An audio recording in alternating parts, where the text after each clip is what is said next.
اے نبی صلی اللہ علیہ وآلہ وسلم، اپنے پروردگار کا نام لے کر پڑھو جس نے تمام کائنات کو پیدا کیا، جس نے انسان کو خون کی پھٹکی سے بنایا۔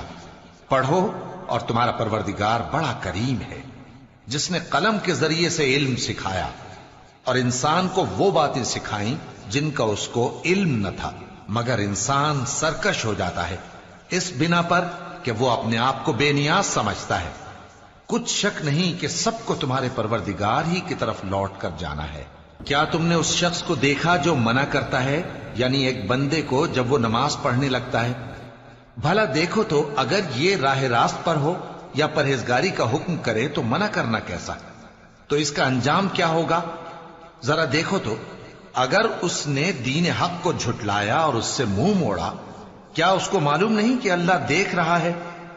دیکھو اگر وہ باز نہ آئے گا تو ہم اس کی پیشانی کے بال پکڑ کر گھسیٹیں گے، یعنی اس جھوٹے خطاکار کی پیشانی کے بال، تو وہ اپنے یاران مجلس کو بلا لے، ہم بھی دوزخ کے فرشتوں کو بلائیں گے۔